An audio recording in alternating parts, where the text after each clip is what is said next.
Не гледам јас како законот за јазиците би бил причина за одложување на изборите. Значи, законот за унапредување на употребата на јазиците е усогласен, до крајов на седмицава ќе дојде во собраниска процедура и заедно, значи како дел од пакет закони и од социјалната сфера и од економската сфера, така што нема никаква причина тој закон да биде пречка за одржување на локалните избори.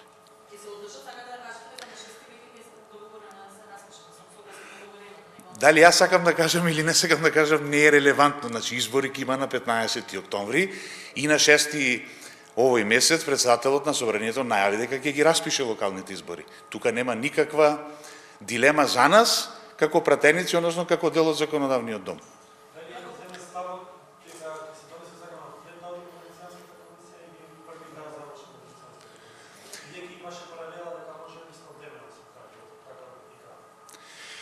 Јас колку што сум информиран, одредбите што се однесуваат на употребата на парите и на униформите ќе се предмет на анализа на Венецијанската комисија.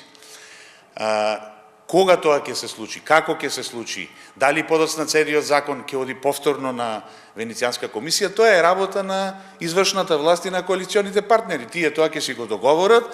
Битно во овој момент нема ниту една причина веќе законот да не дојде во собраниска процедура и јас мислам дека само од техничка природа се сега причините, затоа што тој закон е дел од пакет закони, како што ви кажав, и до крајов на седмицава ги очекуваме да дојдат во собраниска процедура.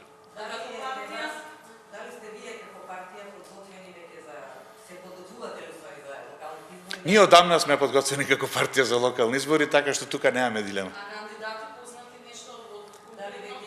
Кандидати за што? Значи, сите општински организации, јас сум председател на една од нив, си ги завршивме активностите во рокот кој беше даден од централата, така што ние имаме и предлози за кандидати за градоначалник, и предлози за кандидати за советници, тоа го има и сите општински организации, подготовките се всушност завршени, само се чека официјално објавување на распишување на изборите, формирање на изборните штабови и работа на терен.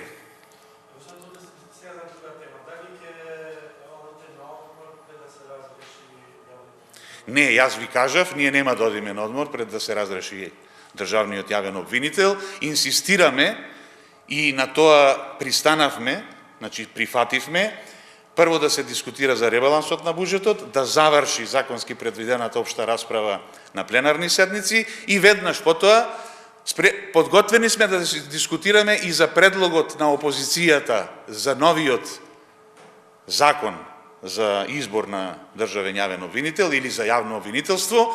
Меѓутоа, исто така рековме дека сме доследни, конзистентни во нашето барање да нема годишен одмор се додека не се реши прашањето околу разрешувањето на постоечкиот државен јавен обвинител. И ние на тоа стоиме.